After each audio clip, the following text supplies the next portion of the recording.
বউ মানে বোমা। বিবাহ, বি শব্দের অর্থ হচ্ছে বিশেষভাবে, আর বাহ শব্দের অর্থ হচ্ছে ভার বহন করা। তার মানে বিবাহ শব্দের অর্থ হচ্ছে বিশেষভাবে ভার বহন করা। এ ভার শরীরের ভার নয়, এ ভার সংসারের ভার, এ ভার ধর্মের ভার। আজ থেকে সে তোমার সহধর্মিনী। সহধর্মিনী কাহাকে বলে? যে স্ত্রী তার স্বামীকে ধর্মের পথে নিয়ে আসে সে হয় সহধর্মিনী। সহধর্মী তোমার ক্ষেত্রে যে স্বামী তার স্ত্রীকে ধর্মের পথে নিয়ে যাবে সে হবে সহধর্মিনী। তাছাড়া হয়ে যাবে বউ, বউ মানে বোমা। সুতরাং সহধর্মিনী যেভাবে হয় সে কাজটা করতে হবে। আজকে আমরা এখানে আত্মীয় স্বজন বন্ধু বান্ধব সকলকে নিয়ে উপস্থিত হচ্ছি এই শুভ বিবাহ করার জন্য। বিবাহের মাধ্যমে পুরুষ লাভ করে পিতৃত্ব, নারী লাভ করে মাতৃত্ব। এই পিতৃত্ব এবং মাতৃত্বের মাধ্যমে গড়ে উঠে তাদের একটা সুখের সংসার। পিতামাতা, ভাই বোন, আত্মীয় স্বজন বন্ধু বান্ধব সকলকে নিয়ে একসাথে থাকার তারা সংকল্প করে এই বিবাহের মাধ্যমে। মানুষের জন্ম থেকে মৃত্যু পর্যন্ত 10টি মাঙ্গলিক কর্ম আছে, তার মধ্যে বিবাহ হচ্ছে সর্বশ্রেষ্ঠ। এই বিবাহ এখন সবসময় যারা বিবাহ করছেন তারা জানে স্ত্রী সবসময় স্বামীর বাম দিকে থাকবে। এখনো কিন্তু বাম দিকে যায় নাই, আছে কোন দিকে? ডান দিকে। তুমি পার্বতী পক্ষে চেষ্টা করবা সবসময় একে বাম দিকে রাখার, চলাফেরা করার জন্য। এটা ব্রাহ্মণ হিসাবে আমার উপদেশ। কেন বাম দিকে রাখলে আমার মতন একজন ব্রাহ্মণ দেখলে মনে করবে এটা তোমার স্ত্রী। ডান দিকে রাখলে আমি ভাবি বোন, অন্য কিছু মনে করতে পারি। যেখানে সম্ভব সেখানে এই কাজটা করতে হবে, সম্ভব যেখানে নয় সেখানে করার দরকার নাই।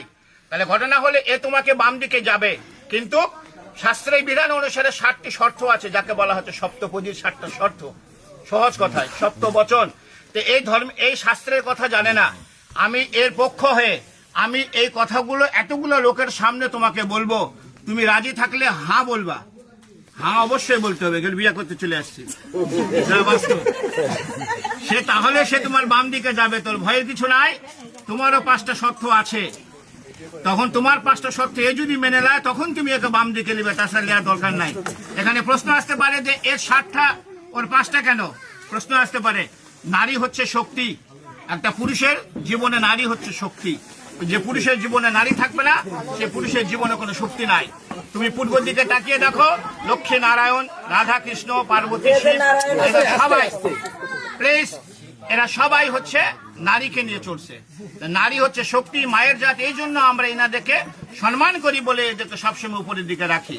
তাহলে এখন এর যে 7টা শর্ত আছে আমি তোমাকে আগে হিন্দিতে বলবো, আমি যেহেতু হিন্দিতে বলবো এবং পরে বাংলায় বুঝিয়ে দেবো। তুমি রাজি থাকলে এবং এমন জোরে হা বলবো আমরা তখন সকলে শুনতে পারি। ক্লিয়ার?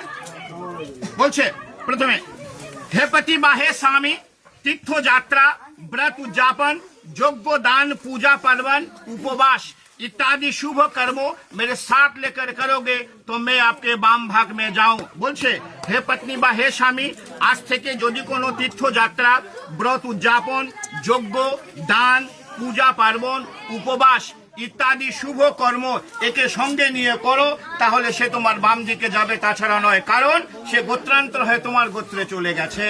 রাজি কি রাজি নয়? राजी। द्वितीय, होम यज्ञ आदि करके देव को पूजन तथा श्रद्धा तर्पण आदि में पितरों में मेरे साथ लेकर पूजन करोगी, मैं तो आपके बाम भाग में जाऊं।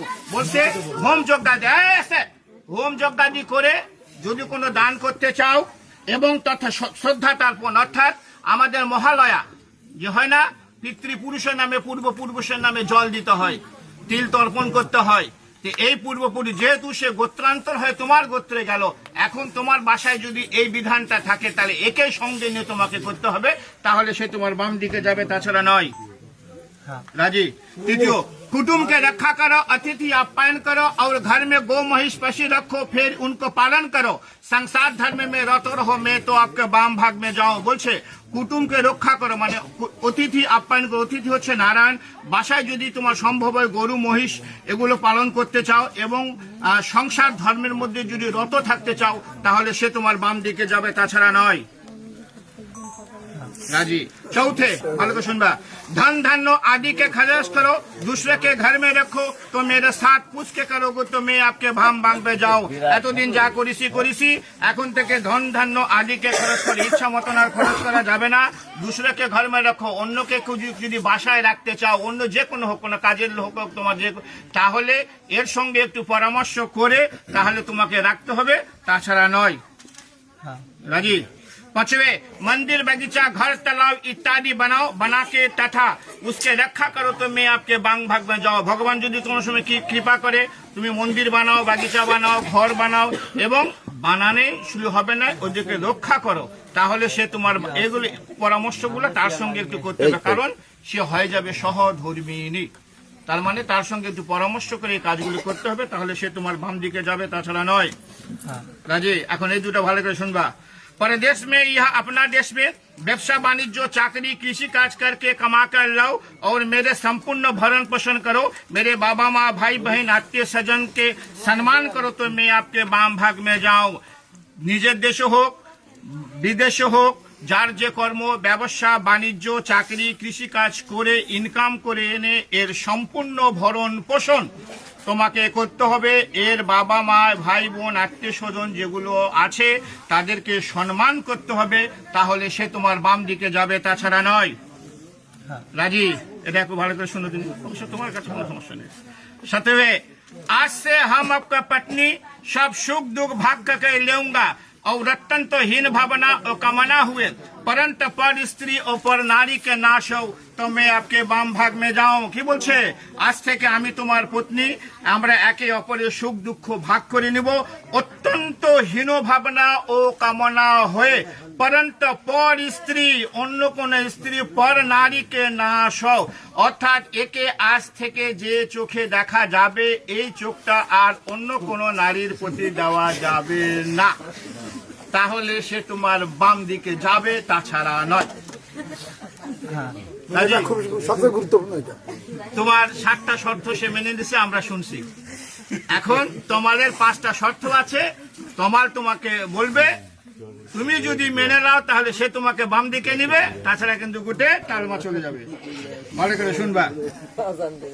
बर बोलছে, हे पत्नी मेरे चित्त के अनुकूल तुम्हारा चित्त रहेगी और सदा सदैव मेरे आज्ञा पालन करेगी तो तुम्हारा कहा हुआ वचन मैं मान लूंगा। बोलছে, हे पत्नी मेरे चित्त के अनुकूल, चित्त শব্দের অর্থ হচ্ছে মন, ওর মনের অনুকূলে তোমার মন সদা সর্বদা থাকতে হবে এবং তার আজ্ঞা পালন করতে হবে, তাহলে সে তোমাকে বাম দিকে নিবে, তাছাড়া নয়।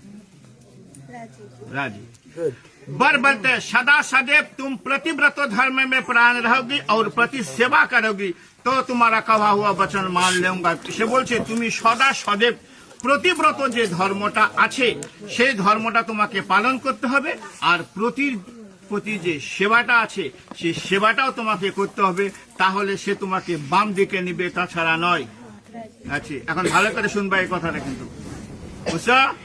बर बोलते हैं, बोलছে, आज से तुम्हारा सास सिंहार जब मैं घर रहूंगी तब तुम पूरा तरह से करोगी, अन्यथा नहीं, इसलिए तुम्हारा सब सास सिंगार मेरे लिए है। बर বলছে, স্বামী যখন, প্রত্যেক নারীরই কর্তব্য, যারা আছেন বিবাহ করছেন তারা জেনে নেন, প্রত্যেক নারীরই কর্তব্য, স্বামী যখন বাসায় থাকবে তখন নারীদেরকে উচিত অত্যন্ত সেজে গুজে থাকার। স্বামী বাসায় নাই, সাজার কোনো দরকার নাই, কারণ এই সাজ দেখার অধিকার সম্পূর্ণ হচ্ছে স্বামীর। ওই একটা শর্ত দিয়ে আসছে, ওই যে পরন্ত পর স্ত্রী না কর, এই যদি সেজে গুজে অন্য জায়গায় থাকে অন্যজনের চোখ করবে। এই জন্য স্বামী যখন বাসায় থাকবে প্রত্যেক নারীদের সেজে গুজে থাকতে হবে, স্বামীর চোখ যায় অন্য কোনো নারীর প্রতি না যায়।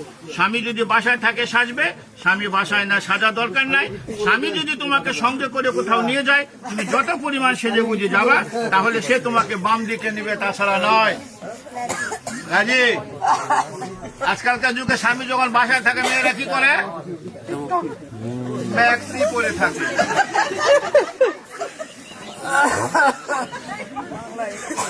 4 नंबर और बोलছে, मेरे घर में मेरे बाबा माँ, सुनते को सुनबा, मेरे घर में मेरे बाबा माँ भाई बहन भाभी जी है, उसके सच आज्ञा पालन में तत्परायण रहोगी और मेरा बाबा माँ के सेवा करेगी तो तुम्हारा कहा हुआ वचन मान लूंगा।